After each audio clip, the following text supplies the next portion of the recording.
So I 100% fixed this cooling system issue with new cooling fans. I went ahead and put a known good module in it as well, because I'm not sure if the original module burned up the fans, because both fans were no longer functioning.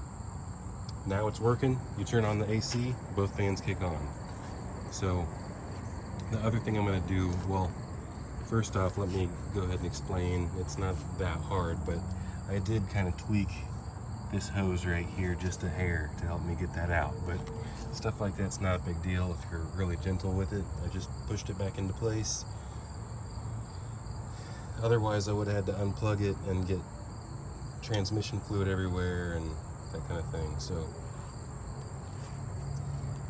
we're doing the turbocharger recirculation valve, turbo cutoff valve, trying to think all the names for it. Anyway, this diaphragm right here in front, it's a very common problem on the B7. I'm just going to take out these 3 bolts and pull it out. It's got one connector with 2 wires on it, and you could possibly get to it easier from the bottom, but I can get to it just as easy right now that I have it in service position. It's not the easiest thing in general to get to, because these bolts go, as you can see, straight in, and you gotta have an extension, and they're hex bolts, but I'm using a T30 on them. There's 3 of them. I just got to get one more and I'll pull it out. So this bottom corner one is the hardest, but you can see it just barely if you peek through there.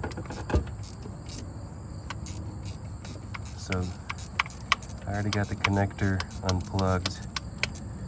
With this being the last bolt, it should fall out into my hand. There might be some oil that comes out, and we'll just see. I don't want to lose this bolt, so I would rather pull this out and let that drop, because I don't like to lose my bolts.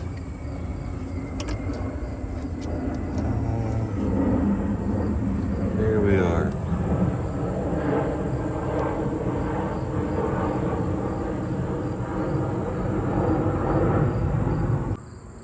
Got the new one here. The big thing is you just want to make sure that O-ring doesn't fall off when you're installing it, because I just gently set it into place. Position it correctly. There is the locator pin, and bolt it into spec equally.